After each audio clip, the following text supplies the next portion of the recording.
Hello gamers and gamettes, what is going on? My name is Tanek127 and welcome back to another video. And guys, in today's video, I want to give y'all the best console settings for Crystal of Atlan. However, if you want to stay up to date on all things Crystal of Atlan, especially the console version, make sure you are liking today's video, subscribing to the channel if you are new, and let's go ahead and get right on into today's topic. So, as you guys can see, I'm going to give you all a quick little preview real quick. I am in one of the first towns, running around, and I'm not really dipping frames much at all. Okay, so just so you know, so you guys can see here, and I have a lot of things pretty much maxed out. Now, depending on your play style, how you play and stuff like that, and what looks good to you, feel free to adjust these settings accordingly. But I'm going to show you guys what I use to get the most out of Crystal of Atlan on PlayStation 5. Now, keep in mind, I'm playing on a base PlayStation 5, not a PS5 Pro. So if you are on the PS5 Pro, feel free to jack a lot of these things up the way I did. Now, we're going to start in the game settings with a lot of graphic stuff. I have my image resolution set to max at very high, and I have my frame rate set at 120. Now, keep in mind, if you are not using a 120 Hz monitor or TV, do not bother turning that on. Just knock yourself down to 60 because your game's not going to support it anyway. HDR, only turn this on if your monitor or television supports it. Global UI adjustment, I kept that at medium. The UI size is fine to me. The home UI scale, kept that at 50. That was fine to me. The max amount of players on screen, I bumped that all the way up to 30 because I like that social MMO experience with players everywhere, and that's kind of why I picked a crowded server. So, but yeah, showing character HP, enemy HP, titles, pets and towns, all that stuff. I have all this stuff turned on because when you're playing an MMO, you want as much information available to you as possible, especially when you get to that high-end content. So, me personally, I prefer all that stuff on. Same thing with the battle stuff. Damage display scaling, I turn that all the way up. Buff pop-up displays, camera follows, lock on target, turn that on. Arrow, prompt for outside fields of visions, display teammate buffs, and all that. And the FX quality and everything, I have all of these bumped up because, like I said, I want to get the most out of the game. However, if you feel these make your game a little framey, feel free to adjust accordingly. Some of these you can turn down to high, medium, and stuff like that. But so far, they have ran pretty well on the PS5. Now, graphics mode, it depends on what you're doing where I'm going to leave this. Now, me personally, I say use quality or balanced. Performance was just a bit too blurry for me. Now, don't get me wrong, you're going to get the very best frame rate out of performance, but the picture on performance isn't too great. Quality or balance is a very good good spot. Now, anti-aliasing, this is one thing I wanted to hit, especially with you with PlayStation 5 users, because a lot of people seem to forget. This at default is set to TAA.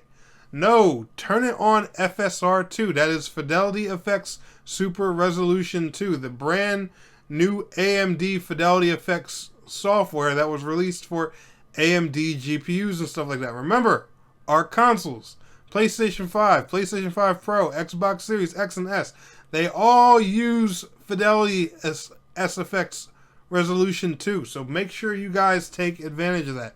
Turn that stuff on.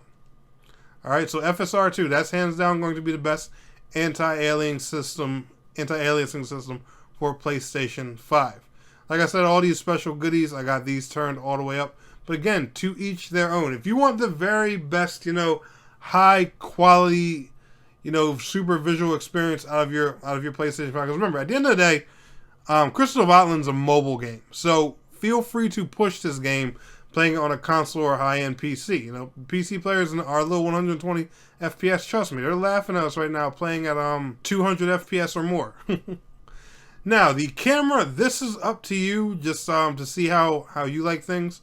Also, for those who really like, to see their battle overhead, you can put on the 2.5D camera. It'll give it more of that, that overhead kind of ARPG Diablo-like look instead of, the typical action game thing.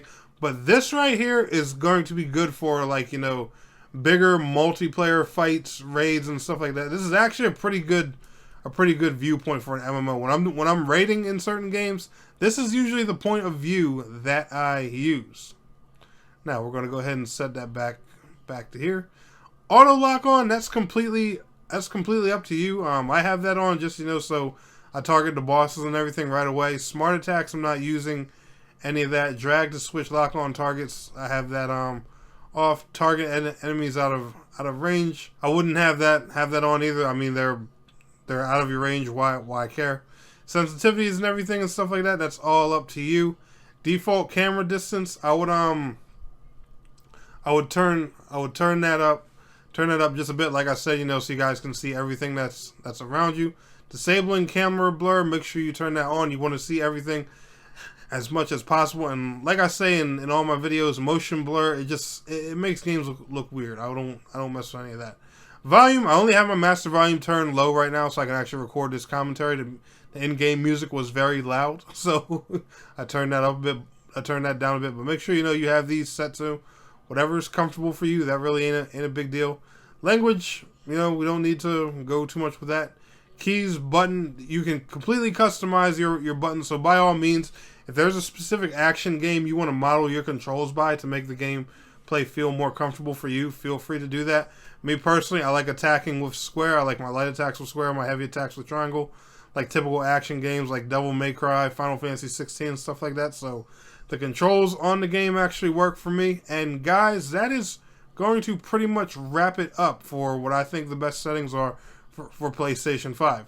Now, like I said, if you want to get the most out of your console, go ahead and tune all of these bad boys up to how I got them. As y'all can see, I'm in a very crowded server. There's a lot of players around here, and y'all shouldn't see my frame dips going crazy at all. I know YouTube's going to dumb this down some, so y'all can't see exactly how it looks for me, but it's clean.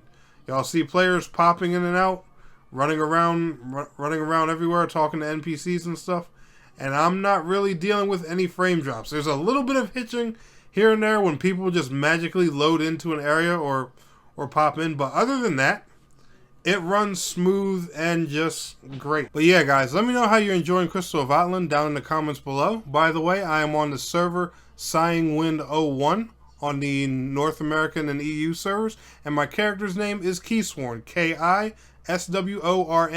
The reason it's not spelled the way I normally spell is because I accidentally made a character on Sighing Wind 02, and my original name was taken by myself. So, yeah, I had to fix that. But anyway, guys, y'all enjoyed today's video. Smash that like. I'll see y'all in the next one. Peace out. Have a good one.